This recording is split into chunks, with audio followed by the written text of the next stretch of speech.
चलिए आज स्टार्ट करते हैं टाइप्स ऑफ डाइवर्सिफिकेशन। कल हमने कौन सी पढ़ी थी? Vertically integrated diversification. क्लियर है सबको? हाँ जी, क्लियर है। वर्टिकली इंटीग्रेटेड डाइवर्सिफिकेशन कौन सी थी इसमें? Forward and backward integration. हाँ जी, बताओगे फॉरवर्ड में क्या होता है? एक स्टेप आगे जाते हैं, एक स्टेप मैन्युफैक्चर से सेल्स की तरफ चलते हैं। ठीक है, और बैकवर्ड में प्रोडक्शन की तरफ वो क्या रॉ मटेरियल। तो यहाँ पे हम क्या बनते हैं? सप्लायर बनते हैं, ठीक है। और वर्टिकल और उसमें फॉरवर्ड में हम क्या बनते हैं? डिस्ट्रीब्यूटर बन जाते हैं। क्लियर? ठीक है। अब हम नेक्स्ट पॉइंट पे चलेंगे, that is horizontal integrated diversification. अब इसमें क्या होएगा? वहां पे हमने सप्लाई चेन के पार्ट्स क्या करे थे? या तो फॉरवर्ड में गए थे या बैकवर्ड में गए थे। अब हम हॉरिजॉन्टली सेम लेवल पे जाएंगे, ठीक है। मतलब जो अगर मेरा काम है यार्न मैन्युफैक्चरिंग का, तो मैं ऐसी ही फैक्ट्री और उठा लूंगी जो यार्न मैन्युफैक्चर कर रही है। बिल्कुल सिमिलर बिजनेस हम पिकअप कर लेंगे। जैसे सेम इंडस्ट्री पर प्रोडक्ट थोड़ा सा उसके रिलेटेड नहीं, यहाँ पे रिलेटेड नहीं है, बिल्कुल सेम आएगा। हॉरिजॉन्टली मींस बिल्कुल same.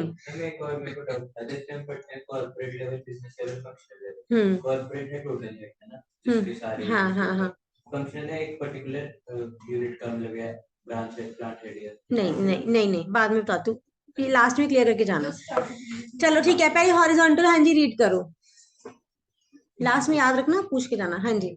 The firm gets horizontally diversified by integrating through acquisition of one or more similar businesses operating at same stage of production marketing chain. हाँ जी, तो आपने इसमें क्या ध्यान रखना है? वन और more similar business, similar operating at the same stage of production and marketing chain. जिसकी प्रोडक्शन भी सेम है या फिर जिसकी मार्केटिंग बिल्कुल सेम है, वैसे ही चेन से हम क्या कर सकते हैं? उस बिजनेस को हम एक्वायर कर लेंगे। तो they can integrate with the firm producing complementary products और बाय प्रोडक्ट्स, ठीक है, या फिर कॉम्प्लीमेंट्री या फिर बाय प्रोडक्ट्स। और by taking over competitors product, इसमें हम क्या कर सकते हैं? कॉम्प्लीमेंट्री प्रोडक्ट्स प्रोड्यूस कर सकते हैं। कॉम्प्लीमेंट्री प्रोडक्ट्स कौन से होते हैं? सेम प्रोडक्ट लाइन के अलग-अलग प्रोडक्ट, बाय प्रोडक्ट है।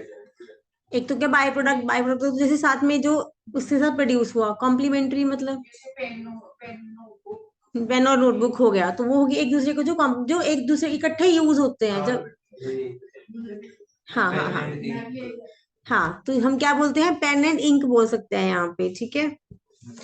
पर आपने डायग्राम में क्या बनाना है?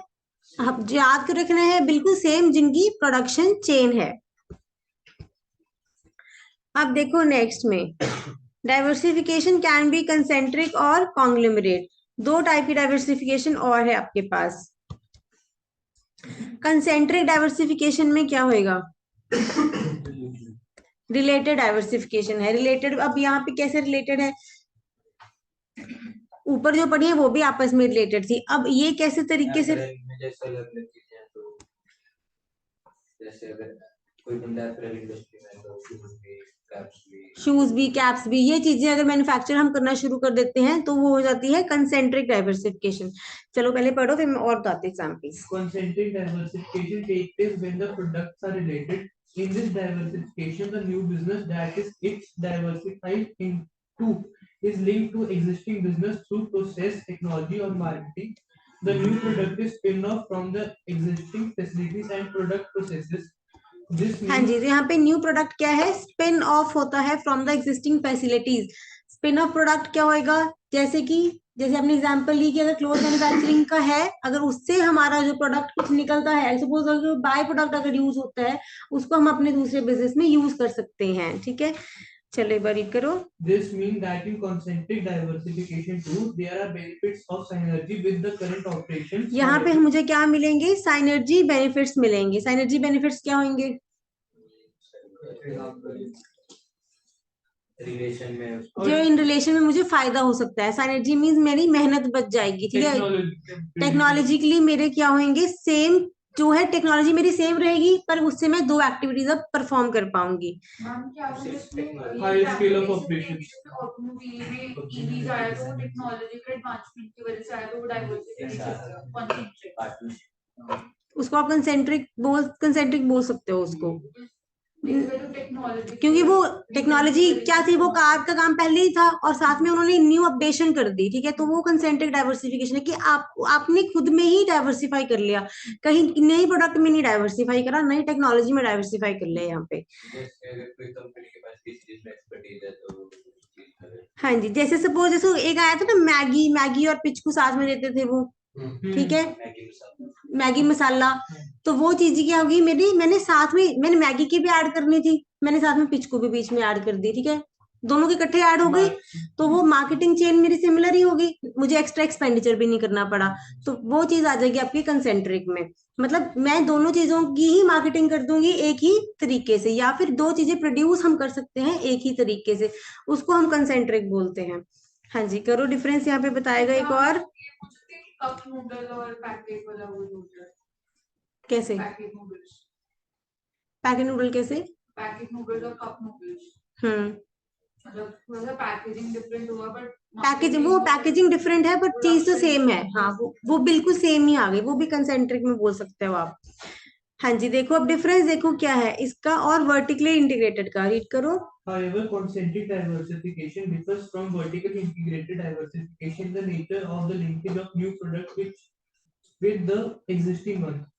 While in vertically integrated diversification, the new product falls within the firm's current processed product chain, but in concentric diversification, there is a departure from this vertical linkage, यहाँ पे मेरी कोई प्रोडक्ट प्रोसेस चेन में कोई link नहीं होता, but ये हम किसमें क्या बोलते हैं, इन अ लूप लाइक मैनर जो मेरा प्रोडक्ट है वो कनेक्टेड होता है। जैसे मैं आपको बोला मैगी बिस्कुट की आप एग्जांपल लिख सकते हो कि उनकी हमने मार्केटिंग एक सेम ही तरीके से कर दी।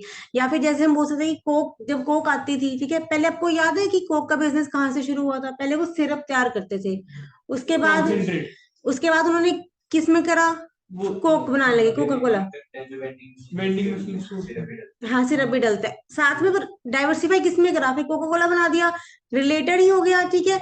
और उसके बाद अब उन्होंने क्या करा, बॉटलिंग बिजनेस भी अपना बना लिया कि हम बॉटल्स भी खुद ही करेंगे, ठीक है। अब उनको पता है कि कोक तो हमारी बिकनी है तो हमारी बॉटल्स भी बिक जाएगी, तो रिलेटेड हो गया, मतलब अलग है बट हमारे बिजनेस से रिलेटेड है।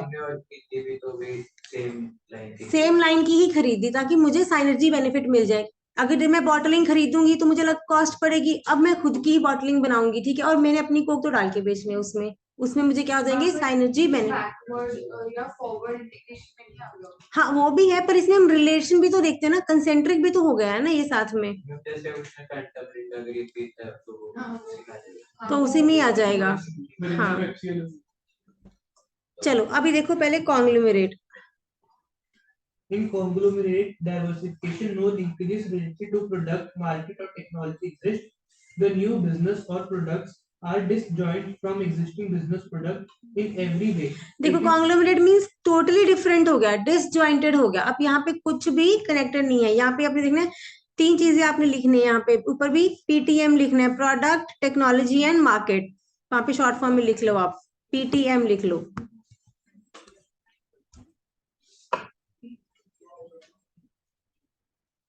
ठीक है। फिर देखो कॉन्ग्लोमेरेट, रीड करो। In process technology function, there is no connection between the new product and existing ones. Conglomerate diversification has no common thread at all with the firm present position. बस आप concentric opposite conglomerate लिख दोगे, ठीक है। यहाँ पे कोई भी हम कहते हैं पीटीएम, जो इसमें कोई भी कनेक्शन नहीं होता, no connection between the new products and the existing ones. जैसे आप पूछ रहे थे कोक वाला, ठीक है, बॉटलिंग जो है आप उसको बैकवर्ड में नहीं डालोगे, ठीक है, बॉटलिंग रिलेटेड में आ जाएगी। बैकवर्ड में क्या आएगा, जो कोक के रॉ मटेरियल डलते हैं, कोक बनाने में क्या क्या चीजें लगती हैं, वो आपकी बैकवर्ड में आएगी। अगर कोक बना रहे हैं तो उसको बॉटलिंग के लिए कहीं और कुछ होगा ना, तो बॉटलिंग बिजनेस हो गया ना साथ में, उन्होंने ज्वाइन, फॉरवर्ड इंडिकेशन में आ गया ना कि वो बॉटलिंग के लिए आउटसोर्स नहीं कर रहे, खुद ही बना रहे हैं। फॉरवर्ड में हमने करा था सप्लाई चेन ऑपरेशंस, ठीक है, डिस्ट्रीब्यूशन में हमने देखा था। अगर फॉरवर्ड में लेने तो डिस्ट्रीब्यूशन आप देखो कि डिस्ट्रीब्यूट कैसे करना है, आपने ऑनलाइन बेस से डिस्ट्रीब्यूट करना है या किस तरीके से कस्टमर के पास सेलिंग करोगे। बॉटलिंग हमारा पार्ट ऑफ प्रोसेस आएगा कि मेरे जो कोक है वो बिकेगी कैसे, बिना बॉटल के तो बिकेगी नहीं, वो विद इन द ऑपरेशंस आ गया मेरे पास, वो इसमें फॉरवर्ड में नहीं बोलेंगे इसको, इसीलिए। हाँ जी, ये आप रीड कर लो, एक दो पॉइंट्स में बता देती हूँ। देखो रिलेटेड में हम क्या क्या कर सकते हैं। रिलेटेड में मेरा ब्रांड नेम तो बिल्कुल सेम है। सपोज हिंदुस्तान यूनिलीवर लिमिटेड था, उन्होंने कहाँ से बिजनेस शुरू करा? सोप से, ठीक है। अब उन्होंने अलग अलग की सोप्स बना दी और कस्टमर ब्रांड शुरू कर लिए, कंज्यूमर ब्रांड्स और क्या क्या, पर्सनल लाइफ जो थी, गुड्स आते हैं सारे, क्रीम्स वगैरह सब शुरू कर दी उन्होंने। पर अब उनको फायदा क्या हुआ? किस नाम का फायदा लिया उन्होंने? ब्रांड नेम का। वो क्या होगी? साइनर्जी बेनिफिट्स, ठीक है। नाम तो चल ही रहा है, अब कुछ मर्जी उस नाम के अंदर बनाते रहो, ठीक है। वही मार्केटिंग स्किल्स, अब मार्केटिंग तो उसकी भी कर ही रहे हैं, साथ में बाकी प्रोडक्ट्स की भी कर दी, तो ये रिलेटेड में आ गया। अब अनरिलेटेड में क्या करना पड़ेगा मुझे? नया बिजनेस है तो यहाँ पे मुझे क्या चाहिए होगी? अलग से इन्वेस्टमेंट चाहिए होगी, बिल्कुल ही। तो इन्वेस्टमेंट इन न्यू प्रोडक्ट पोर्टफोलियोज और एम्प्लॉयमेंट ऑफ न्यू टेक्नोलॉजी, यहाँ पे मुझे, हाँ, मार्केटिंग कॉस्ट भी एक्स्ट्रा लगेगी और मुझे न्यू टेक्नोलॉजी भी नई खरीदनी पड़ेगी। क्लियर हो गया? डिफरेंस क्लियर हो गया आप सब में? चलो अभी तो और कंफ्यूज हो गया, आगे देखो। एक्चुअल तो मतलब कोई प्रोडक्ट है उसके हाँ, नाम से related। बिकते हैं। क्या? एक्चुअल जैसे है, अगर वो कोई प्रोडक्ट, अब उनमें तो नॉर्मली किसको पता भी मिलता है कि अच्छा एक्चुअल प्रोडक्ट। पर उनकी तो स्किल सेम ही यूज हो रही है ना, उनको तो अलग से नहीं यूज करना ना कुछ। प्रोडक्ट में एक्विजिशन करने का कंपनी पिक्चर थप्पा लगा के एक्चुअल का। अच्छा अभी बाहर ही है। चलो पहले आ जाओ, पहले सारे देखो। हाँ जी, एक्सटर्नल ग्रोथ स्ट्रैटेजीज। अब हमने नया बिजनेस कुछ नहीं शुरू करना, ठीक है। यहाँ पे अब हमने क्या करनी है? दो चीजें, या तो अब हम मर्जर कर लेंगे, ठीक है। दूसरी कंपनी को क्या करना? मर्ज मीन्स मर्ज कर लेना दूसरी कंपनी को अपने साथ, और एक्विजिशन, क्या फर्क है दोनों में? मर्जर में पार्टनरशिप ठीक है, ठीक है। हाँ जी, एक्विजिशन 51% सुपर कंपनी दूसरी कंपनी को वो तो होल्डिंग सब्सिडियरी। हाँ, हमारा यहाँ पे नाम खत्म हो जाए, एक्विजिशन में मेरा नाम खत्म हो जाएगा, ठीक है। और कंट्रोल भी नहीं रहेगा, जो कंपनी एक्वायर हो जाएगी उसका कंट्रोल नहीं रहेगा। चलो जी, देखो अभी रीड करो, ये अकाउंट से लिंक है आपका सारा। चलो आज ही करें, अमेरिकेशन करा आज, बस ठीक है, फिर तो पढ़ लो। expansion through merger and acquisitions. Acquisition or merger with an existing concern is an instant means of achieving the expansion. It is the attractive and tempting proposition. Instant क्यों बोला इसने? इंस्टेंट कैसे है? बना बनाया ले लिया, कुछ कुछ भी नहीं करना, अपने पास पैसे देने हैं बस, है ना? In the sense that it circumvents the time, risk, skills involved in scaling internal growth opportunities. Attractive क्यों है? क्योंकि यहाँ पे मुझे क्या बोलता है? इट सर्कमवेंट्स मीन इट रिड्यूसेस या फिर अवॉइड्स। यहाँ पे मुझे कोई टाइम, कोई रिस्क, कोई स्किल चाहिए ही नहीं। यहाँ पे सिर्फ सिर्फ मुझे क्या करना है? मैंने पैसे देने और बिजनेस खरीद लेना है। यहाँ पे मुझे कुछ भी बिल्डअप नहीं करना। Building of the necessary resource base required to materialize growth. Organization consider merger and acquisition proposal in a systematic manner so that the marriage will be mutually beneficial. तो कि जो ये मैरिज है वो क्या रहे? हमारी म्यूचुअली बेनिफिशियल रहे, खुशहाल जिंदगी रहे, ठीक है। मैरिज तो होएगा, बुकिंग कुछ और ही होगा। मर्जर होना चाहिए बस। एक्चुअली उन्होंने मैरिज इसलिए यूज कर दिया, या तो तुम एक्वायर मान लो या तो मर्जर मान लो, ठीक है। चलो नेक्स्ट पॉइंट देखो। Apart from urge to grow, acquisition and merger are resorted for the purposes for achieving a measure of synergy between the parent and the acquired enterprises.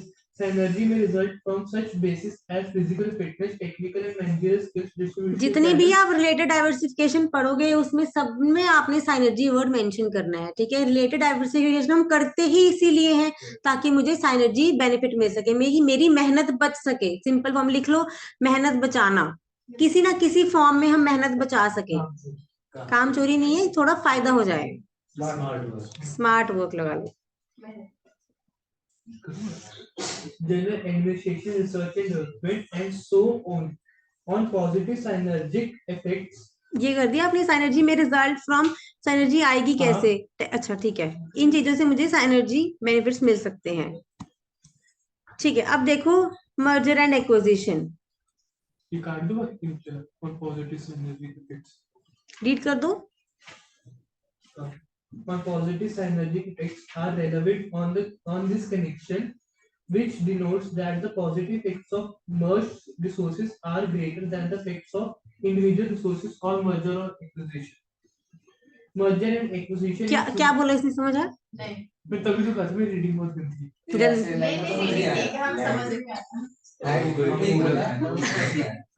तो हमने इसमें सिंपल फॉर्म में क्या लिखना है कि मर्जर और एक्विजिशन हम क्यों करते हैं, ताकि मुझे साइनर्जी बोल दिया आपने, यहाँ पे इसने बोल दिया पॉजिटिव साइनर्जी मिले, ठीक है।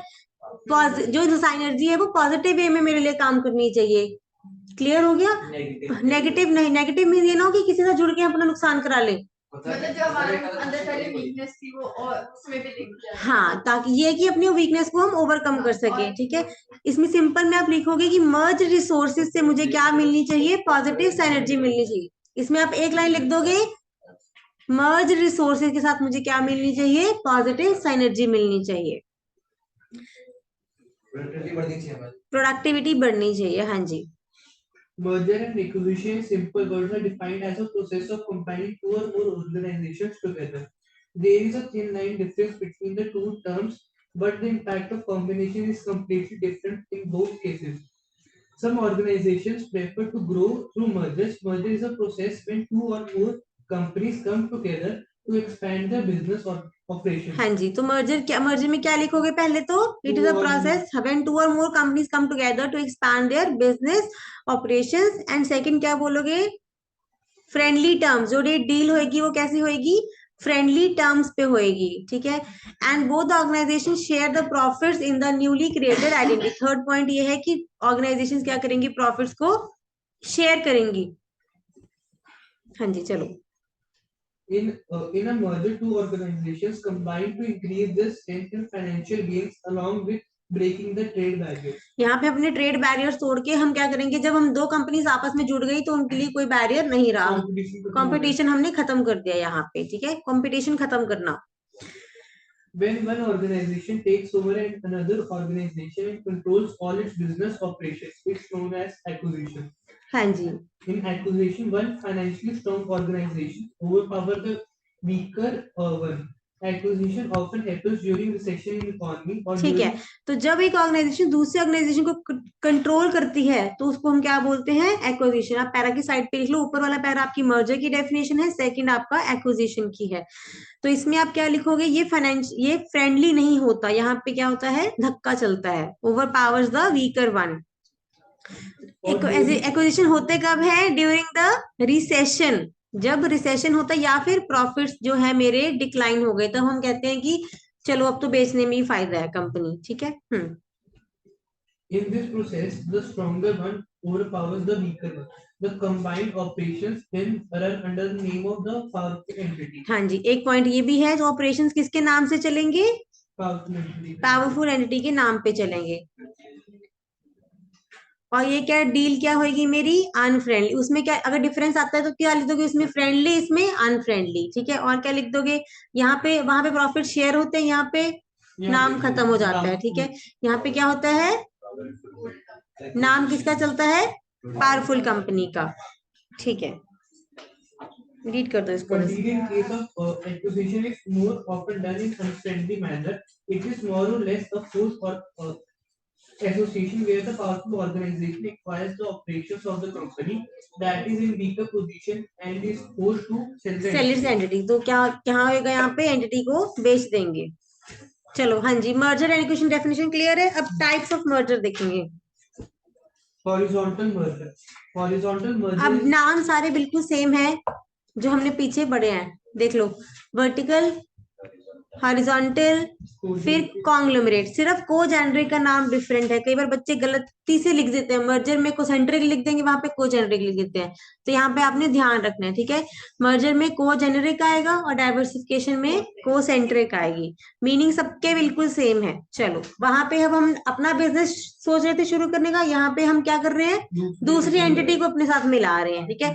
हॉरिजॉन्टल में किसको मिलाएंगे, सेम इंडस्ट्री वाले को, ठीक है। एग्जांपल क्या ली हुई है, देखो उन्होंने, book bond limited, book bond Lipton India.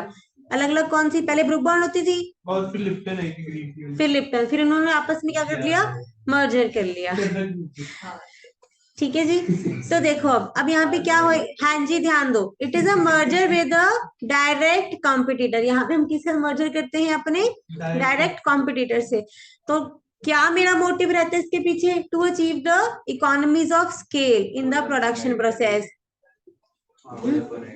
Vodafone Idea लिख सकते हो आप, ठीक है।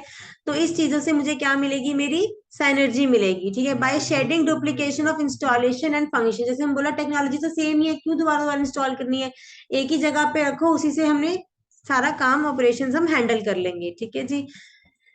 चलो नेक्स्ट देखो वर्टिकल। अब वर्टिकल में क्या होएगा खुद ही बता दो। इनपुट बनाने वाली कंपनी उसके अंदर हाँ, या तो सप्लायर को बोल दोगे तू हमें ही सप्लाई करेगा, सिर्फ किसी और के साथ डील नहीं करना, ठीक है। सप्लायर के साथ जुड़ जाओ, जुड़ने के बाद जुड़ने के बाद हाँ प्रोडक्शन इन हाउस प्रोडक्शन बना लो, मतलब उसको मर्ज करके वर्टिकल इंटीग्रेशन का फायदा ले लो।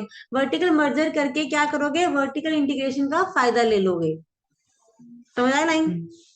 हाँ मतलब खुद से वो कोऑर्डिनेटर था उसको अपने साथ मिला लिया, वही मोबाइल मैन्युफैक्चर है ना, सेम ही है, बस इसमें हमने मर्जर करना है, यहाँ पे हम खुद नहीं करेंगे। खुद से। हाँ वहाँ पे अपना बिजनेस शुरू अपना बिजनेस कर रहे थे शुरू, यहाँ पे हम एक्वायर कर रहे हैं, मर्ज कर रहे हैं यहाँ पे। चलो रीड कर दे इसको। It is a merger of two organizations that are operating in same industry but in different stages of production or distribution system. This often leads to increased synergies with the merging firms. If an organization takes over its supplier, producers of raw material, then it leads to backward integration. On the other hand, forward integration happens when an organization decides to take over the buyer organizations or distribution channels. Vertical merger results in many operations and financial economies. Vertical mergers can help in creating an advantageous position by restricting the supply of input to other players or by providing the inputs at higher cost. हाँ जी clear हो गया, बिल्कुल similar lines हैं, ठीक है।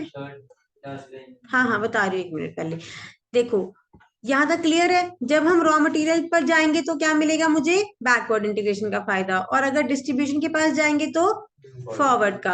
अब कहता है वर्टिकल मर्जर से हम क्या कर सकते हैं, by restricting the supply of inputs, जो मैंने अभी आपको बोला कि अब हम अपने सप्लायर को बोल सकते हैं कि तुम किसी और को साथ नहीं बेचोगे, सिर्फ हमारे साथ ही डील करोगे। हाँ मोनोपोली नहीं कह सकते, बहुत सारे सप्लायर हो सकते हैं, पर हमने एक सप्लायर को रिस्ट्रिक्ट कर लिया अपने लिए। हमने एक सब जिससे हम अपना सामान खरीदते थे, ठीक है, सारा रॉ मटेरियल खरीदते थे, अब हमने इसको रिस्ट्रिक्ट कर दिया कि किसी और को नहीं तुमने रॉ मटेरियल सप्लाई करना, सिर्फ हमें ही करना है। ये इन्होंने आपस में टर्म साइन कर ली, इसको बोलते हैं। तो ये नहीं हुआ कि हम खुद ही प्रोड्यूस करने लग गए। हाँ तो हमारा ही हो गया ना फिर, वो जब हमने टाई अप ही कर लिया तो वो हमारा ही हो गया। मैम ये ऊपर पे कहीं कौन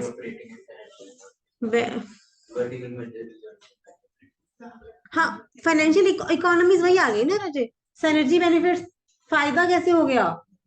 अच्छा वैसे बात कर रहे हैं, नहीं नहीं वो इकोनॉमी, यहाँ पे वर्ड कोई इकोनॉमी नहीं है, इकोनॉमी पूरी इस बुक में इकोनॉमी का वर्ड रहेगा फायदा, ठीक है। बेनिफिट्स मार्जिन इंक्रीज हो गया, कॉस्ट कम होगी। हाँ जी। फिर देखो को जेनरिक फिर से वही आ गया, देखो जो कॉन्सेंट्रिंग में था, रिलेटेड में हमने क्या करना है, यहाँ पे मर्जर करना है। एग्जाम्पल देखो पहले इसकी, ऊपर तो सेम ही है। An organisation in the white good category कौन सी होती है, एग्जाम्पल देखो white goods category. White goods category में बोलते हैं रेफ्रिजरेटर, लग्जरीज लग्जरीज मतलब कि वाइट गुड, देखो वाइट गुड कैटेगरी बेसिकली ये चलिए मेरी बात सुन लो। हाँ white good category refers to large home appliances, लिख लो साइड पे, मैं बता रही हूँ, लॉजिक भी बता रही हूँ। वाइट गुड कैटेगरी बोलते हैं लार्ज होम अप्लायंसेस को, जैसे रेफ्रिजरेटर है, वॉशिंग मशीन, अवन हो गया, डिश वॉशर्स हो गए, इनको व्हाइट गुड्स में मेंशन करा था, ठीक है। अब रीजन क्या है कि इनको व्हाइट गुड क्यों कहते थे, ये पुराना नाम चल रहा है। पहले हाँ इंडिया में जैसे इनके पास ही होती है चीजें, व्हाइट गुड इसीलिए बोलते थे क्योंकि जब भी ये चीजें बनती थी वो व्हाइट कलर की बनती थी। हाँ अब तो बहुत सारे कलर आ गए हैं, पर इनिशियली जब स्टार्ट करा था ये सारे होम अप्लायंसेस व्हाइट कलर के होते थे। सब कुछ व्हाइट कलर का होता था। आपने देखी एलईडी जो कंप्यूटर स्क्रीन होती थी वो भी व्हाइट होती थी। हाँ, सारे सारे व्हाइट होते थे, तो इसीलिए इसका नाम व्हाइट गुड रख दिया उन्होंने तब से। ठीक है। हाँ, अब देखो, अब हम अब कॉन्सेप्ट पे आ जाओ। हाँ जी। An An organization in the white good category such as refrigerator can diversify। अब ये कहाँ पे diversify करेगा? By merging with another organization having business in kitchen appliances। अब ये किसके साथ डील कर लेगा? जिसका किचन अप्लायंसेस में बिजनेस है उसके साथ हम डील कर लेंगे। क्लियर है? ऊपर तो सेम ही है। चलो कॉन्ग्लोमरेट देखो अब। Conglomerate merger are the combination of organizations that are unrelated to each other. There are no linkages with respect to customer groups, customer functions, technologies being used. There is no important common factor between the organization, products, marketing, research and development, and technology. ठीक है, clear हो गया। यहाँ पे आपने बस no linkage word को refer करना है और लिख दोगे किसी में आपस में लिंक, ना तो कस्टमर में, ना ही मार्केटिंग करने में हमारा कोई सेम चीज है, ना ही टेक्नोलॉजी सेम हो रही है। सारे कुछ क्या हो रहा है, हमारा अलग से ही पूरा बिजनेस सेटअप होएगा। इसीलिए हम उसको बोलते हैं, क्या बोलते हैं? कॉन्ग्लोमरेट। पीटीएम यहाँ पे नहीं आएगा रजत, पीटीएम यहाँ आएगा। मतलब इसमें नो लिंकेज। नो लिंकेज, हाँ, नो लिंकेज आप लिख सकते हो। मैंने शॉर्ट फॉर्म में बोला प्रोसेस टेक्नोलॉजी मार्केटिंग, ताकि आपने ये मेंशन करना है। आप भूल जाओगे ना, लो लिंकेज लिख दोगे आप, पर किसके साथ लिंक नहीं होना? पीटीएम के साथ, प्रोसेस टेक्नोलॉजी मार्केटिंग। ये एटलीस्ट 3 वर्ड तो आप याद रख सकते हो ना। ठीक है, इसीलिए मैंने पीटीएम लिखवा दिया, नहीं तो आंसर में आपके मिलेगा ही नहीं। सिर्फ नो लिंकेज ही लिखोगे सारे, है ना। रिलेटेड में लिंक होना चाहिए, अनरिलेटेड में नहीं होना चाहिए। कंफ्यूज कर दिया। क्या कंफ्यूज हो गया? एक सेम इंडस्ट्री लिंक होना चाहिए। कोसेंट्रिक में प्रोडक्ट टेक्नोलॉजी मार्केटिंग दूसरे में नहीं होना चाहिए। क्या? ऐसे मत बोलो, फिर तो बिल्कुल कंफ्यूज हो जाएंगे। देखो, मर्जर का मर्जर के साथ याद करो, डाइवर्सिफिकेशन का डाइवर्सिफिकेशन के साथ याद करो। ठीक है, वो एक पिक्चर कोई बात नहीं, जब पढ़ोगे तब याद हो जाएगा। इसका कुछ एग्जांपल दो, बस इसमें होना चाहिए, इसमें नहीं होना चाहिए। किसका? कॉन्ग्लोमरेट का।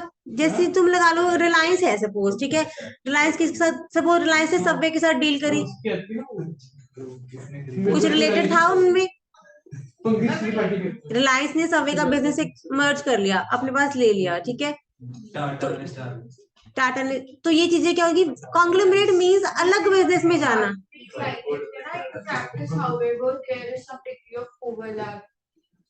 ओवरलैप का वही हो गया ना, जब जैसे आप कंफ्यूज हो रहे हो, वही तो ओवरलैपिंग है कि आप बोलोगे रिलेटेड भी लग रहा है, ठीक है, वर्टिकल इंटीग्रेटेड भी लग रहा है, इसीलिए ओवरलैपिंग बोला उसने। हाँ, जब बिजनेस कोई आपस में रिलेटेड नहीं होता है तब हम उसको बोलते हैं। ठीक है, कुछ डिग्री कुछ ना कुछ तो जैसे आपको लग रहा है कि हाँ ये तो वर्टिकल में जाना चाहिए, ठीक है, पर हमें लगता है रिलेटेड में जाना चाहिए, इसीलिए बोला कि ओवरलैपिंग है। पर उस लाइन को छोड़ दो तुम। नहीं नहीं, ये फैक्टर्स की बात कर रहा है, ओवरऑल क्रक्स है इसका। हाँ जी, एक्सपेंशन। रहने दो, ये नहीं लिखना, ये लिखना भी नहीं है। हाँ जी, एक्सपेंशन आपने सिर्फ टेक्नोलॉजी तक मार्क कर लेना ऊपर। हाँ जी, second point is expansion through strategic lines. First हमने कैसे करा था? मर्जर या फिर एक्विजिशन करके। सेकंड अब करेंगे स्ट्रैटेजिक अलायंस करके। हाँ जी, कोई एग्जांपल दे सकते स्ट्रैटेजिक अलायंस का? क्या जो जॉइंट पेंशन वाला, जो रिसर्च में डेवलपमेंट के लिए अलायंस जोड़ने की आप मैक्सिमम आप प्रोवाइड करोगे और ट्यूटर मर्जी जैसे कोविड के लिए वैक्सीन प्रोडक्शन के लिए सीरम इंस्टीट्यूट और सेकंड वाला कौन सा कंपनी का? एक कंपनी किसी चीज में मार्केट लीडर, दूसरी को उस मार्केट में उसकी हेल्प देके कुछ प्रोडक्ट निकाल ले। ठीक है, सरकार और प्राइवेट प्लेयर मिलकर करते हैं, वो भी हाँ वो भी अलायंस है। ठीक है, एक सिंपल सी एग्जांपल लेते हैं। ठीक है, आप कोक पीते हो? ठीक है, डोमिनोज में जाके कोक लिए? पेप्सी मिलती है। पेप्सी मिलती है, पहले कोक आती थी। बहुत चला है। तब शुरू चलो नहीं पेप्सी करते के साथ लगा रहा उसी के साथ आगे जब देखा ही नहीं फिर कैसे बताऊंगी। नहीं पेप्सी होती है तो 60 रुपए की देते हैं। चलो ठीक है, आपने कभी उनकी पैकेजिंग में डिफरेंस नोटिस करा? एक तो मार्केट में आती है, एक डोमिनोज जाके मिलती है, ठीक है, तो वो क्या फर्क है? मार्केट में 30 की, डोमिनोज वाली 60 की। हाँ, वो क्या, क्यों फर्क? टेस्ट में भी फर्क होता है? थोड़ा सा फर्क तो होता है, थोड़ा सा होता है। वो यही है कि बंदे को बाहर न जाना पड़े। बंदे को बाहर ना जाना पड़े, पर उनकी पैकेजिंग क्यों डिफरेंट होती है? That is example of strategic alliance. Differentiation के लिए इंडिया में ये है ना हमारे देशों का देश। ठीक है, तो बात ये है कि ये अलायंस की एग्जांपल है कि जो कोक है वो डोमिनोज के थ्रू भी सेलिंग हो रही है, ठीक है, it is example of alliance. एक और एग्जांपल लेते चलो, टाइटन और टॉमी की वॉचेस की। ये तो मैं टॉमी का सुना है कभी आपने? हाँ वॉचेस रखते हो, हाँ मैंने भी दूसरी खरीदी थी। बट मोस्टली वो किसके थ्रू सेलिंग करते हैं? टाइटन टाइटन के थ्रू सेलिंग करते हैं। इंडिया में स्टार्ट जब टॉमी आया था तो वॉचेस वो टाइटन के थ्रू लेके आया था। रिटेल आउटलेट वो सीधा रिटेल आउटलेट नहीं खोले थे उन्होंने, पहले किसके थ्रू लेके आया था? वो टाइटन के थ्रू।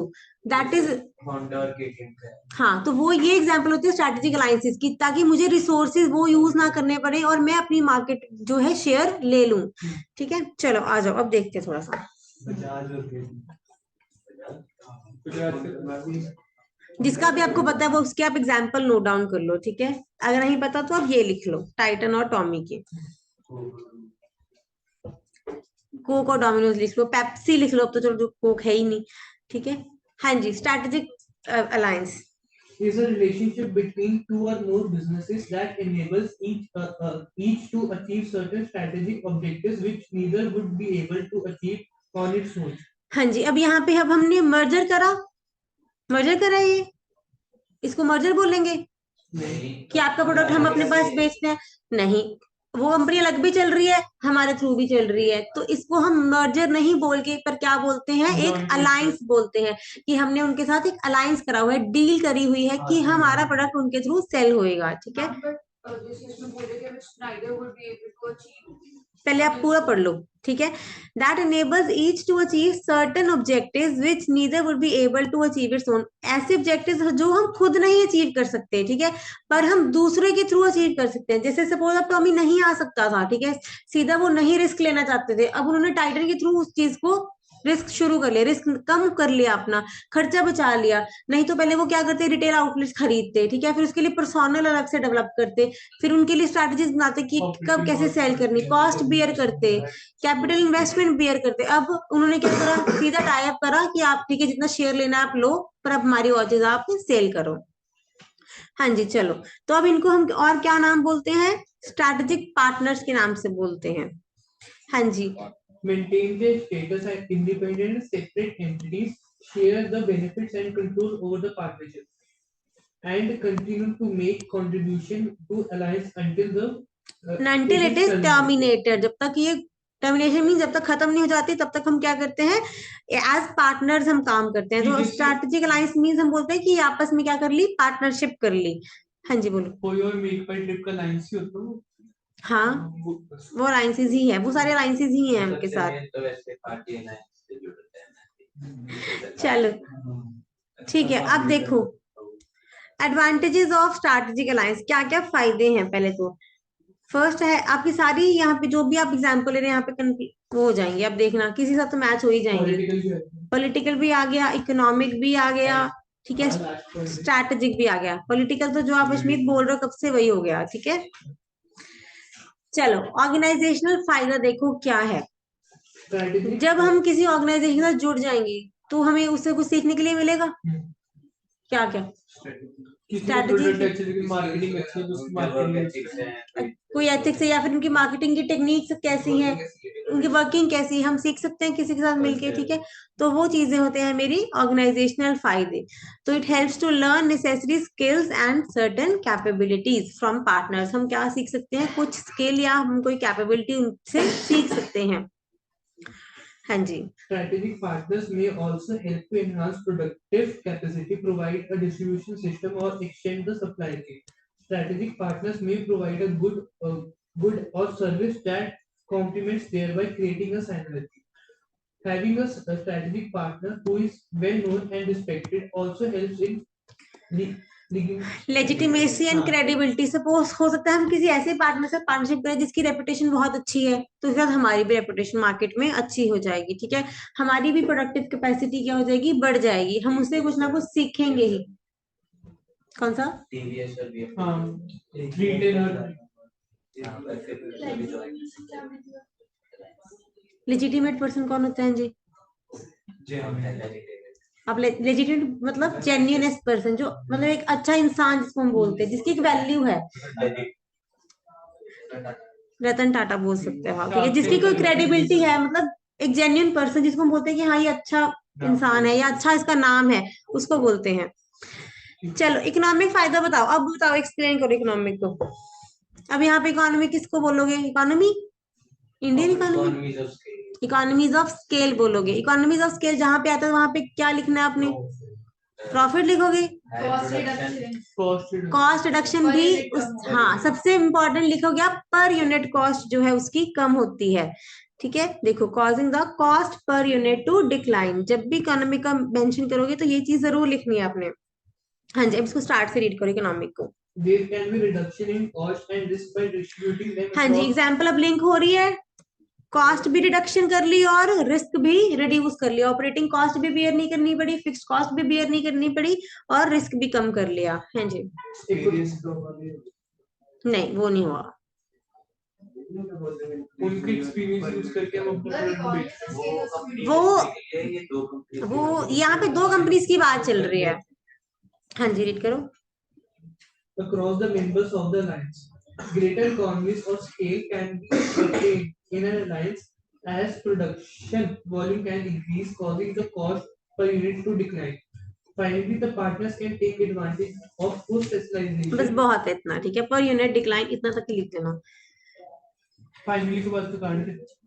हाँ कट कर दो या फिर डिक्लाइन तक मार्क कर लो, जैसे मर्जी कर लो, जैसे ठीक लगता। स्ट्रेटेजिक फायदा क्या होएगा? स्ट्रेटेजिक मींस फ्यूचर में उससे हम क्या बेनिफिट ले सकते हैं, ठीक है। चुराने, पहले चुरा लो, है ना, पार्टनरशिप मत करो, पहले चुरा लो, चोरी कर लो।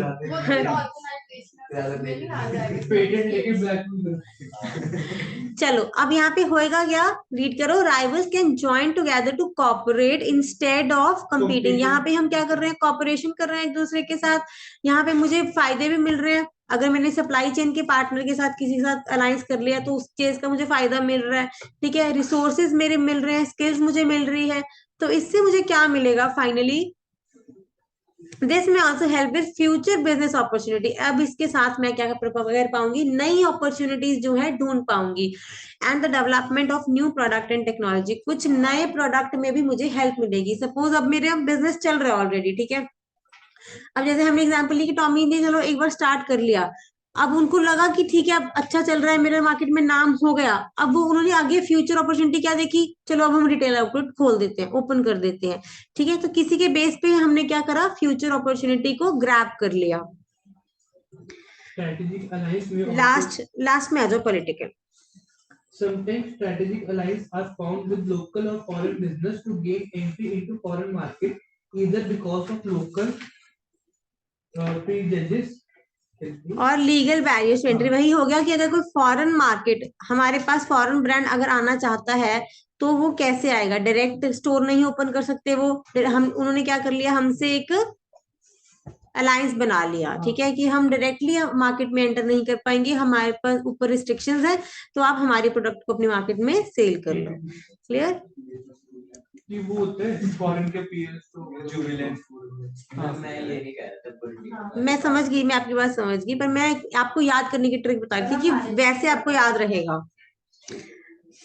चलो अब डिसएडवांटेज, बुराइयां करो इसकी। चोरी हो जाएगी। क्या चोरी होगी, पहले तो बोली थी आपने, हमारी स्किल्स चोरी हो जाएंगी, ठीक है, अब हम क्यों बताएं अपनी स्किल्स किसी को। सुधरने की जगह और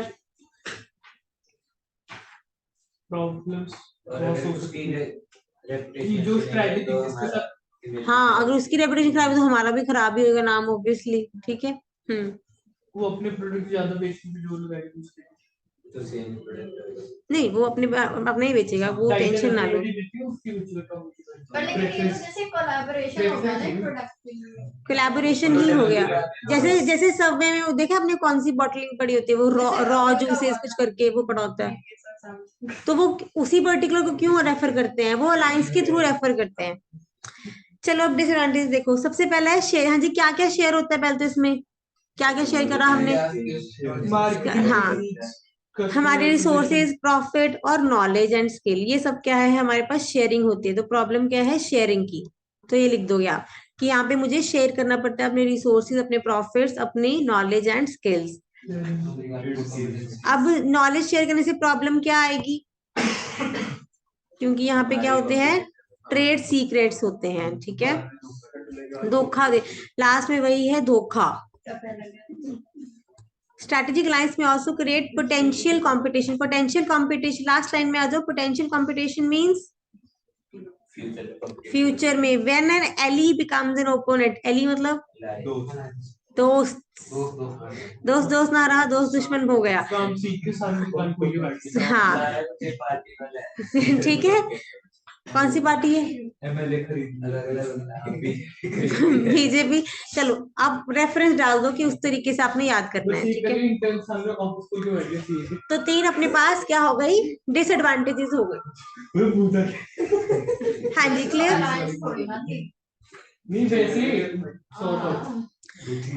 चलो ठीक है, यहाँ तक क्लियर हो गया। ये यहाँ तक हमारी एक्सपेंशन स्ट्रेटेजी कंप्लीट होती है, ठीक है। अब हमने स्टेबिलिटी पढ़ ली, एक्सपेंशन पढ़ ली। अब थर्ड हम क्या करेंगे, रीट्रेंचमेंट, गिव अप स्ट्रेटेजी। पर गिव अप से पहले हमें क्या करना चाहिए, आखिरी कोशिश। आखिरी कोशिश, हार नहीं माननी। आखिरी कोशिश कैसे करेंगे? हाँ, इंटरनल रिकंस्ट्रक्शन ही करनी पड़ती है उसको। यहाँ पे हम बोलते हैं टर्न अराउंड। इंटरनल रिकंस्ट्रक्शन करने को यहाँ पे हम क्या बोलेंगे, टर्न अराउंड स्ट्रैटेजी। जब हम एक आखिरी कोशिश करते हैं अपने बिजनेस को बचाने की, ठीक है। अब हमने बिजनेस है, हमने शुरू करा, चलाया, ठीक है। अब एक क्या प्रॉब्लम आ रही है कि चल नहीं रहा, ठीक है। अब यहाँ पे मुझे थोड़ा मुड़ के देखना पड़ेगा उसको, तो हम बोलते हैं टर्न अराउंड स्ट्रैटेजी। चलो मैं थोड़ा इंट्रोडक्शन पार्ट रीड कर दो। It is followed with आपने करना है? नहीं नहीं नहीं कर दो। चलो चलो चलो। It is followed when an organization substantially reduces the scope of its activity. It is done to attempt and to find out the problem areas and diagnose the cause of the problems. Next steps are taken to solve the problems. These steps result in different kinds of retrenchment strategies. If the organization chooses to focus on ways and means to reverse the process of decline, it adopts turn around. देखो retrenchment 3 type से होगी। Retrenchment is of 3 types. First है हमारा turn around. Turn around में हम क्या करते हैं, reverse the process of decline, ठीक है। क्या बोलेंगे इसको हिंदी में, reverse the process of decline, बर्बादी को रोक लो, ऐसे ऐसे कुछ करके बोलते हैं। एक होता है ना वर्ड इसके लिए। चलो तो इसको, उसको हम बोलते हैं टर्न अराउंड। चलो सेकंड देखो, पहले हमने टर्न अराउंड कर ली, सेकंड में अब टर्न अराउंड करके भी बच्चे को बहुत मार लिया, बहुत समझा लिया, पर नहीं पढ़ ही नहीं रहा। अब क्या करेंगे, दुकान में बिठा देंगे, हॉस्टल भेज दो। अब यहाँ पे क्या करेंगे, if it cuts of the losing make unit. अब जो लॉस मेकिंग यूनिट्स है उसको क्या करेंगे, कट डाउन कर देंगे कि अब तो हो ही नहीं सकता कुछ, तो यहाँ पे हम क्या कर देंगे, उसको कट डाउन कर देंगे। उसको हम बोलते हैं डाइवेस्टमेंट स्ट्रैटेजी। अब डाइवेस्टमेंट में ये नहीं लेना कि पूरा बिजनेस ही बंद कर दिया, ठीक है। उस पर्टिकुलर अगर कोई प्रोडक्ट ऐसा चल रहा है, प्रोडक्ट को बंद कर दो, या प्रोडक्ट लाइन को बंद कर दो पूरी को, या उस यूनिट को बंद कर दो, तो ये चीजें क्या आएंगी डाइवेस्टमेंट में। और उसके बाद third, if none of this action work, मतलब एक यूनिट भी बंद कर दी फिर भी पर पूरे बिजनेस में कोई प्रॉफिटेबिलिटी नहीं दिख रही, तो फिर क्या करेंगे, पूरा बिजनेस ही बंद कर दो। इस बिजनेस को ही बंद कर दो। प्रोडक्ट भी बंद कर दिया, अब भी नहीं बिजनेस चल रहा, तो लिक्विडेशन करेंगे लास्ट में। लिक्विडेशन भी है आपके सिलेबस में, क्लियर है? हो चुका। अच्छा लिक्विडेशन पहले कर लिया, इंटरनल बाद में। तो पहले इंटरनल रिकंस्ट्रक्शन करोगे, बाद में क्या करोगे, लिक्विडेट करोगे। चलो अब ध्यान से देखो turn around strategy. Retrenchment may be done either internally or externally. For internal retrenchment to take place, emphasizing is led on improving internal efficiency। यहाँ पे हम क्या करेंगे, अपनी इंटरनल एफिशिएंसी को इम्प्रूव करेंगे। ठीक है जी। अब देखो कई बार पेपर में इससे क्वेश्चन क्या आता है, डेंजर सिग्नल्स पूछते हैं कि टर्न अराउंड कब करना चाहिए, कब करना चाहिए, बच्चे को कब सुधारेंगे, जब टेस्ट अच्छे नहीं करेंगे, जब पढ़ नहीं रहा, फोन चला रहे सारा दिन, ठीक है, टीचर से कंप्लेंट आ रही है, तो ऐसे ही कंपनी के नेगेटिव पॉइंट्स देखेंगे। हाँ जी, देखो क्या क्या डेंजर सिग्नल्स हैं। पहले तो negative cash flow. Cash flow जो आ रहा है वो परसिस्टेंटली नेगेटिव है, मतलब कंटिन्यूसली नेगेटिव ही आई जा रहा है, और मेरे प्रोडक्ट्स का कोई कंपटीशन नहीं है, मेरे प्रोडक्ट्स को कोई खरीद ही नहीं रहा, और मेरा मार्केट शेयर उसकी वजह से क्या हो रहा है, डिक्लाइन हो रहा है। और deterioration in physical facilities. Physical facilities क्या होती हैं, कैपिटल एक्सपेंडिचर करो उसका, इंफ्रास्ट्रक्चर। नोट डाउन करो साइड पे। जैसे सपोज मेरी बिल्डिंग है, हम बोलते हैं ना कि खराब कंडीशन है बिल्डिंग की, हाँ सरकारी जैसे बिल्डिंग्स बोलते हैं, जो इक्विपमेंट्स है वो खराब है, चेयर्स वहां पे खराब है, कंप्यूटर लेबोरेटरीज खराब है, वो चीज होती है फिजिकल फैसिलिटीज। कुछ भी आप एग्जांपल लिख सकते हो इसमें, ठीक है, बिल्डिंग लिख दो, इक्विपमेंट लिख दो, ऐसी चीजें। हमारा प्रोडक्ट कम्पीट नहीं कर पा रहा, उसकी वजह से हमारा मार्केट शेयर गिर रहा है। हाँ जी, मेरे से पूछो क्या पूछना है आपने, क्या पूछना है, किसी और को बढ़ा दो, फंबल करने लग जाए। किसी और को बढ़ाना है, चलो आ जाओ, मुस्कान आ जाओ आप, चलो जल्दी। हाँ जी, उसके बाद है ओवर स्टाफिंग। ओवर स्टाफिंग क्या होती है, व्हाट है, चलो बोलना नहीं है, व्हाट इज ओवर स्टाफिंग, ज्यादा लोगों को रखना, या फिर high turnover of employees. High turnover means छोड़ के जा रहे हैं, सेपरेशन रेट ज्यादा है, ठीक है, या फिर मिसमैनेजमेंट है। चलो देखो अब action plan for turn around देखो, जब अब टर्न अराउंड हमने करना है तो कैसे करना है। हाँ जी, रीड करो। यहाँ पे हमारे पास 5 स्टेजेस रहेंगी। पहले stage 1 assessment of current problem, इसको बोलते हैं ACP, assessment of current problems. मैं बोलती हूँ अभी एनालाइज द सिचुएशन। सेकंड में हम क्या बोलेंगे, प्रॉब्लम को असेस करने के बाद एक प्लान बनाएंगे, स्ट्रैटेजिक प्लान, उसके बाद उसको इम्प्लीमेंट करेंगे। उसी प्लान को क्या कर दो, in the case of emergency, इसको बोलते हैं इमरजेंसी प्लान, ये कोई लॉन्ग टर्म प्लान नहीं है। इस अभी हमने देखना है हम कैसे पॉजिटिव में लेके आए इसको, अभी के लॉसेस को हम कैसे ठीक करें। फिर उसके बाद आएगी आपकी रीस्ट्रक्चरिंग द बिजनेस, और उसके बाद लास्ट पॉइंट होएगा आपका रिटर्निंग टू नॉर्मल। हमने एक सिचुएशन को अभी ठीक करना है, मेरा प्रोडक्ट बहुत ज्यादा नेगेटिव में जा रहा है, प्रोडक्ट की वैल्यू खत्म हो रही है। सपोज जैसे वो आ गया था कि मैगी के लिए मैगी बंद कर दो, ठीक है, तो उस पॉइंट पे उन्होंने क्या करा, वो इमरजेंसी प्लान सेटअप करा उस टाइम उन्होंने कि इसको कैसे बचाएं, ठीक है, इमरजेंसी एट टाइम। हाँ जी, अब देखो स्टेज 1 पहले रीड करो मुस्कान। The first step is to assess the current problems and get to the root causes and the extent of damage the problem has caused.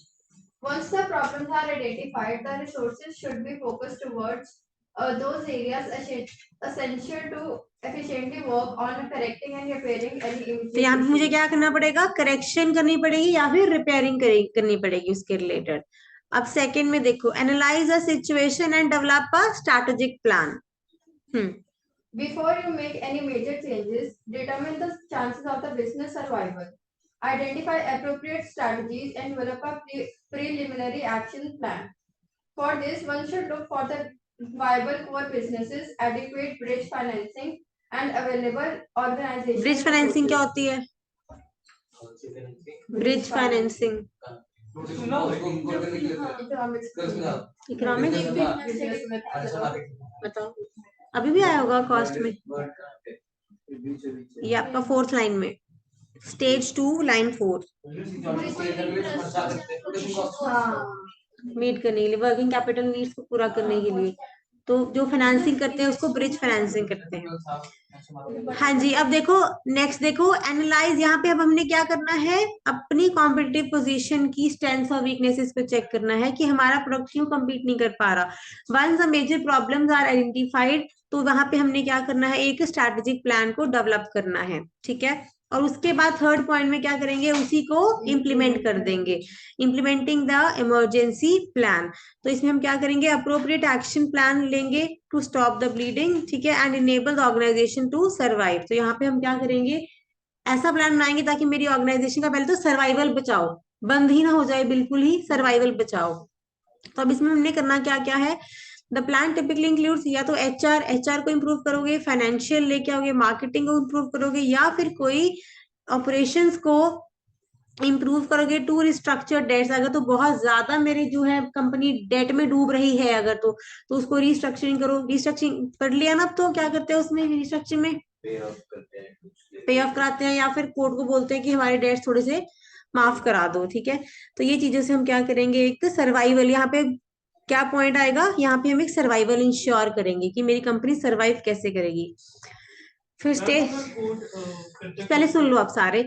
Stage 4 में देखो, रीस्ट्रक्चरिंग द बिजनेस। रीस्ट्रक्चरिंग में क्या होएगा, यहाँ पे क्या होगा, सपोज, पहले सुन लो, मैं लास्ट में ले लूंगी पॉइंट्स। अगर 10 हमारे प्रोडक्ट्स चल रहे हैं तो हम क्या बोलेंगे, सिर्फ कोर प्रोडक्ट्स पे फोकस करेंगे कि सारे प्रोडक्ट नहीं में हम चला पा रहे, तो focus on the core products जिससे हमें मेजर प्रॉफिट्स आ रहे हैं, ठीक है। हाँ जी, रीड करो इसको। Stage 4 is structuring the business. The financial state of the organization core business is particularly important. If the core business is irreparably damaged, then the outlook for the entire organization may be bleak. फिर तो पूरी organisation के लिए खराब है। पर लेकिन हमने क्या फोकस करना है, अपने कोर बिजनेस पे। तो यहाँ पे मुझे क्या करने पड़ेंगे, अपने कैश फोरकास्ट, क्योंकि मेरे पास अभी कैश ही तो नेगेटिव है, तो कैश के रिगार्डिंग मैं पहले बनाऊंगी, फोरकास्ट बनाऊंगी। फिर अपने एसेट्स और डेट्स को हम देखेंगे, फिर प्रॉफिट्स को रिव्यू करेंगे, किस तरीके से मेरे प्रॉफिट्स अभी आना शुरू होंगे, ठीक है। ड्यूरिंग टर्न अराउंड, हाँ जी next para. During the turnaround, the product mix may be changed, requiring the organization to do some repositioning. Core products neglected over time may require immediate attention to remain competitive. तो यहाँ पे मुझे किस पे ध्यान देना है, अब कोर प्रोडक्ट्स पे ध्यान देना है, और प्रोडक्ट मिक्स को क्या करना है, जी फोर्थ का ही है। हाँ जी, और मुझे यहाँ पे क्या करनी पड़ेगी, लोगों में मोराल बनाना पड़ेगा कि नहीं, हम कंपनी को डूबने से अभी बचा लेंगे, ठीक है, वो चीजें करनी पड़ेंगी। रिवॉर्ड एंड कॉम्पनसेशन सिस्टम हमें लगाना पड़ेगा, ठीक है। स्टेज 5 होगी आपकी रिटर्निंग टू नॉर्मल। अब यहाँ पे क्या होगा, अब हमने कोर प्रोडक्ट पे फोकस कर लिया, प्रॉफिटेबिलिटी बचा ली, कैश को भी हम पॉजिटिव लिया है, तो यहाँ पे क्या हो जाएगा, मेरा प्रॉफिटेबिलिटी आनी शुरू हो जाएगी। It will show science of profitability या फिर रिटर्न ऑन इन्वेस्टमेंट, ठीक है। हाँ जी, इसको रीड कर दो एक बारी। In the final stage of turnaround strategy process, the organization should begin to show signs of profitability, return on investments, and enhancing economic value added. Emphasis is placed on a number of strategic efforts, such as carefully adding new products and improving customer service, creating alliances. आ गया ना फिर से, या फिर alliance कर लो किसी और के साथ, किसी और के थ्रू सेलिंग कर लो, आप खुद नहीं सेलिंग कर पा रहे, किसी और के थ्रू सेलिंग कर लो। चलो आगे देखो, important elements of turn around strategy. अब हमने स्टेप्स देखे थे कि टर्न अराउंड करना कैसे है, इन्हीं स्टेप्स में हम एक्टिविटीज क्या क्या परफॉर्म कर सकते हैं, 3-4 देख लो, कोई ज्यादा नहीं है, आप खुद ही बना लोगे। इंटरनल रिकंस्ट्रक्शन में क्या क्या करते हो, मैनेजमेंट चेंज करते हो, उसमें नहीं करते, थ्योरी में पढ़ना, थ्योरी में आएगा पॉइंट, आपने प्रैक्टिकल करा ना अभी, ठीक है। उसके बाद देखो इनिशियल क्रेडिबिलिटी, अपनी क्रेडिबिलिटी बनानी, ठीक है। उसके बाद एक्सटर्नल प्रेशर हो गया, चलो बाहर से प्रेशर को छोड़ दो। अब ये देखो क्विक पे ऑफ एक्टिविटीज, ये तो करते हो ना इंटरनल में, ये याद रहेगा, क्विक पे ऑफ एक्टिविटीज करनी। क्विक कॉस्ट को रिड्यूस कैसे करें, अगर लगता है कि कॉस्ट बहुत ज्यादा हो रही है तो हम सोच सकते हैं एडवर्टीजमेंट बंद कर दो, ठीक है, उसको ऐसे ही चला के देखेंगे। हाँ, और फिर रेवेन्यू को जनरेट करो, या फिर थोड़े से एसेट्स को लिक्विडेट करो ताकि कैश जनरेट हो, क्योंकि यहाँ पे मेरी मेजर प्रॉब्लम क्या है, मेरे पास कैश नहीं है। पहला पॉइंट क्या देखा हमने, नेगेटिव कैश फ्लोज, मेरे बिजनेस के लिए मेरे पास कैश नहीं है, तो कैश को जनरेट करना है यहाँ पे, ठीक है। हाँ जी, क्लियर है पॉइंट्स, ठीक है। अब आ जाओ डाइवेस्टमेंट पे, 2 ही रह गया आपके पास, डाइवेस्टमेंट और लिक्विडेशन, कर दो कंप्लीट इसको। Divestment strategy involves the sale or liquidation of a portion of business or a major division, profit center or SBU. हो सकता है SBU, हो सकता है कि वो SBU हो, उसको भी डाइवेस्ट करना पड़ जाए, ठीक है। Divestment is usually a part of rehabilitation or restructuring plan and is adopted when a turnaround has been attempted but has proved to be unsuccessful. हाँ जी, जब भी डाइवेस्टमेंट लिखने तो हमेशा लिखना है कि हमने टर्न अराउंड करा था, ठीक है। बच्चे को बहुत समझा लिया, अब नहीं समझ रहा तो डाइवेस्टमेंट करनी पड़ेगी। The option of the turnaround may be ignored, even be ignored if it is obvious that divestment is the only answer. ठीक है, जब अगर हमें पहले ही लगे कि कोई फायदा नहीं समझाने का, ठीक है, उस केस में हम क्या कर सकते हैं, सीधा ही डाइवेस्टमेंट पे भी आ सकते हैं। चलो ठीक है, अगर इसमें आपको इसमें डाउट आ रहा है प्रॉफिट सेंटर और एसबीयू में, तो ये आपको 6 या 7 चैप्टर में पूरा क्लियर हो जाएगा, ठीक है, कि प्रॉफिट सेंटर क्यों बोलते हैं एसबीयू को।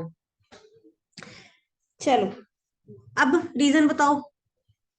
क्योंकि हम वैसे उनको एसबीयू को इसलिए अलग रखते नहीं, हैं। वो नहीं पूछ रही मैं, डाइवेस्टमेंट के रीजंस पूछ रही हूँ। प्रोडक्ट डिक्लाइन स्टेज पे आ गए और मार्केट शेयर डाउन हो गया, बस यही लिख दोगे आप। देखो पहला पॉइंट तो बिल्कुल सेम है, ठीक है, नेगेटिव कैश फ्लोज है।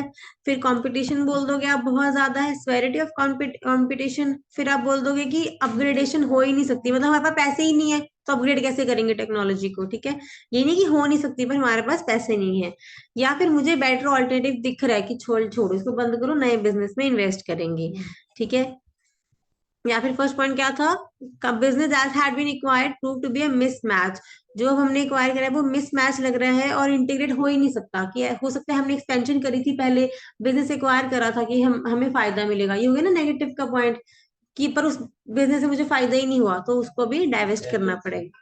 साइनर्जी नहीं, वही मिसमैच हो गया कि हमें सोचा था एक्वायर हमने करा था कि मुझे फायदा होएगा, बट कुछ फायदा ही नहीं हो, वो नेगेटिव रिजल्ट्स हो गए, तो उस केस में मुझे क्या करना पड़ेगा, उसको डाइवेस्ट करना पड़ेगा। क्लियर हो गए सारे पॉइंट्स।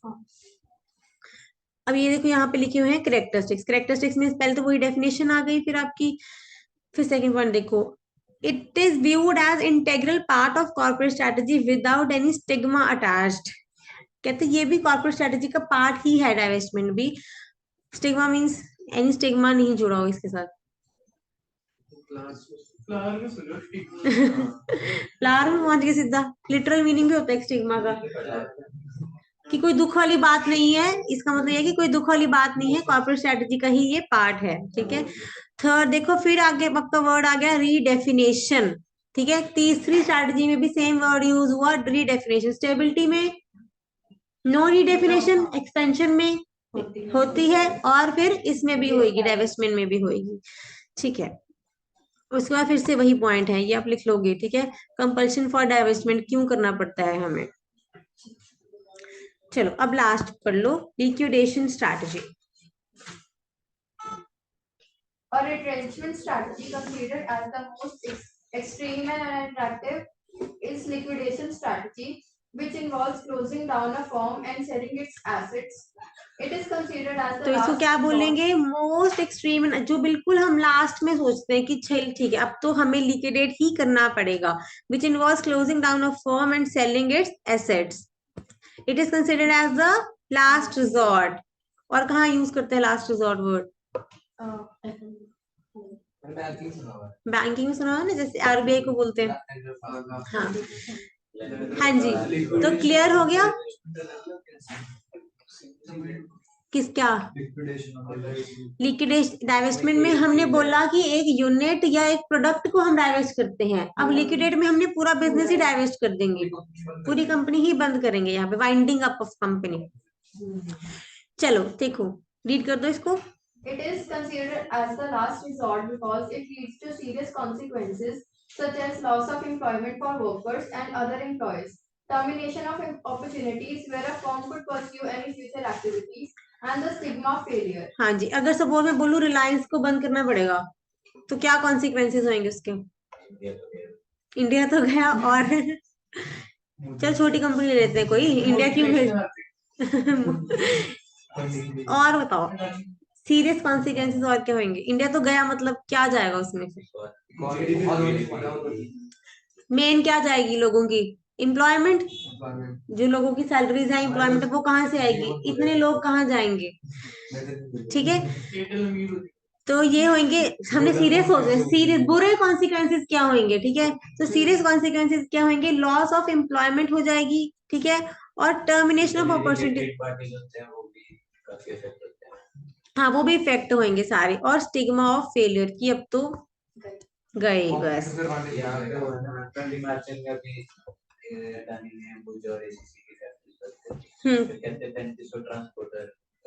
काम खत्म हो गया, वही हो गया, सभी हम कह रहे हैं कि उससे लॉस ऑफ एम्प्लॉयमेंट हो जाएगी। हाँ जी मुस्कान, मुस्कान रीड कर दो। Many small scale units, Many small scale units, proprietorship firms and partnership ventures liquidate frequently, but medium and large size companies rarely liquidate in India. हाँ जी किसको समझ आया, कि जो ज्यादातर small scale industries वो बंद हो जाती हैं, पर बड़ी कंपनी को बंद होने में दिक्कत होती है, कौन या फिर कोई रोकता है, कोई भी नहीं चाहता बंद हो, क्योंकि एम्प्लॉय काफी लोगों का क्योंकि बहुत ज्यादा इंटरेस्ट जुड़ा होता है, लोगों का बहुत ज्यादा पैसा इन्वॉल्व होता है, तो हम कहते हैं कि इसको हम थोड़ा सा पहले देख लेते हैं, तभी इंटरनल रिकंस्ट्रक्शन का ऑप्शन रखा होता है हमने, ठीक है। हाँ जी अब देखो next, The company management, government, banks and financial institutions, trade unions, suppliers and creditors and other agencies are extremely reluctant to take a decision or ask for liquidation. हाँ जी, तो वो उनको क्या लगता है, वो इस चीज को अवॉइड ही करना चाहते हैं कि लिक्विडेशन के लिए कोई नाम बोल ले, ठीक है। चलो रीड कर दो। Selling assets for implementing a liquidation strategy may also be difficult as buyers are difficult to find. हाँ जी इसका मीनिंग क्या हुआ, एसेट्स भी बेचने मुश्किल, जैसे फॉर एग्जांपल किंगफिशर की एग्जांपल ले सकते हैं उसमें, जो उसके एरोप्लेन्स थे, उससे ज्यादा एयर इंडिया का हो रहा था ना, एयर इंडिया का भी हुआ था, मोस्टली इन केसेस में ही होता, क्योंकि ऐसे इतने बड़े एसेट्स हैं वो खरीदने को कोई रेडी ही नहीं था, उसके लिए मुझे वैल्यू ही नहीं मिली थी, तो मुझे एज स्क्रैप मतलब मुझे उसको सेल करना पड़ेगा, ठीक है। तो ये काफी अच्छा था, मुझे नहीं लगा। चलो फिर लास्ट देखो, हाँ ठीक है, फिर आप एग्जांपल लिख लो, एयर इंडिया के एयरप्लेन्स लिख लो चाहे आप, पर कुछ लिख लो एग्जांपल सेलिंग एसेट्स वाले पे, किसी के मर्जी लिख लो, स्पाइस जेट लिख लो, बहुत सारी कंपनीज डूबी हैं इसमें। नेक्स्ट देखो, कई बार आपको इस पे क्वेश्चन आता है, क्वेश्चन में ये आएगा dead business is worth more than alive, तो वहां पे आपने लिक्विडेशन को एक्सप्लेन करना है। पढ़ दो, चलो पढ़ दो। Liquidation strategy may be unpleasant as a strategic alternative, but when a dead business is worth more than alive, it is a good proposition. For instance, the real estate owned by a firm may fetch it more money than the actual returns of doing business. हाँ जी किसको समझ आ गया ये, बंद करने पे बहुत ज्यादा। हाँ क्या, बिल्डर जो होते हैं जिनकी अपनी प्रॉपर्टीज होती है लेकिन इतने पैसे कंस्ट्रक्शन करने में नहीं, और बताओ ध्यान से पढ़ो। जैसे कि अगर हम सपोज मेरे पास 1 करोड़ है, ठीक है, हाँ जैसे मेरे को लगता है कोई हमारे किसी और चीज का बिजनेस है, सर का जैसे कोई चीज का, अगर वो एक बड़ी प्रॉपर्टी बना रहे हैं तो रखें, उससे ज्यादा पैसे वो कहीं और भी इन्वेस्ट करके। हाँ तो ये क्या बोल रहे हैं कि for instant real estate owned by firm, हो सकता है इसको आप सिंपल वर्ड में ये बोल सकते हैं हम, अगर सपोज एक मेरे पास 1 करोड़ है, अगर मैं इस बिजनेस में लगाऊं या फिर इसको सपोज क्या कर दूं, इंटरेस्ट पे दे दूं, तो इंटरेस्ट पे भी मुझे 12% रिटर्न मिल जाएगा, बट लेकिन बिजनेस में मुझे 12% नहीं मिल रहा। इन सिंपल वर्ड्स ये बोल सकते हैं इसको हम। चलो वो सिर्फ एग्जांपल दे रहा है कि डेड बिजनेस क्यों हम बोलते हैं कि इस बिजनेस को करने का फायदा ही नहीं है, जब रिटर्न ही नहीं मिल रही, अगर इसी पैसे को बाहर अगर बैंक में भी रख दे तब भी 7% मिल जाएगा, पर इस बिजनेस को चला के कुछ नहीं मिल रहा, ये चीज, हाँ इससे बिजनेस से हमें लॉसेज आ रहे हैं। हाँ जी ये देखो बिल्कुल सेम है, मेजर रीजन, इसको आप रीड करना, देखो मार्क करा देते पॉइंट्स, नहीं नहीं इसको कर लेना, सिमिलर ही है, ठीक है। लॉसेस कॉन्टिन्यूस है, और उसके बाद मैनेजमेंट को लगता है कि वो नहीं इसको चला सकते, फिर वही मिसमैच वाला पॉइंट, फिर negative cash flow point, severity, बिल्कुल सेम पॉइंट्स हैं जो अपने टर्न अराउंड में पढ़े थे। बिल्कुल सेम पॉइंट है, याद करने की भी जरूरत नहीं है, वहां पे याद कर लेना, वहां याद करके यहाँ पे ले जाना, बस एक एक्स्ट्रा पॉइंट इसमें ये डाल देना, उसमें बस एक प्रोडक्ट की बात ये वाला पॉइंट ला देना, कॉन्टिन्यूस लॉसेस वाला। पर अगर गलती से मतलब फिर अपने पास बनाना, नहीं आएगा, नहीं ये नहीं आएगा। हाँ जी, चलो इस चैप्टर का हमारा लास्ट पॉइंट है कॉम्बिनेशन स्ट्रैटेजी। कॉम्बिनेशन में अब क्या करेंगे, सब चीजों कॉम्बिनेशन किस किस का, अगर एक्सपेंशन का, बंद हो रही है कुछ एक्सपैंड कर लो, कुछ लिक्विडेट कर दो, ये कर सकते हैं, ठीक है, या फिर कहीं पे स्टेबिलिटी रख लो, कहीं पे एक्सपैंड कर लो, तो ये चीजें क्या आएंगी मेरी कॉम्बिनेशन में। चलो रीड कर दो। The above strategies are not mutually exclusive. It is possible to adopt a mix of the above to suit particular situation. अपनी सिचुएशन के हिसाब से हम अपना मैट्रिक्स बना सकते हैं, मिक्स बना सकते हैं। An enterprise may seek stability in some areas of activity, expansion in some, and retrenchment in others. तो इसमें आप क्या लिखोगे, ये चीज लिख दोगे कि इसमें हम मिक्स बनाते हैं अपना। Retrenchment of ailing products followed by stability and capped by expansion in some situations may be thought of.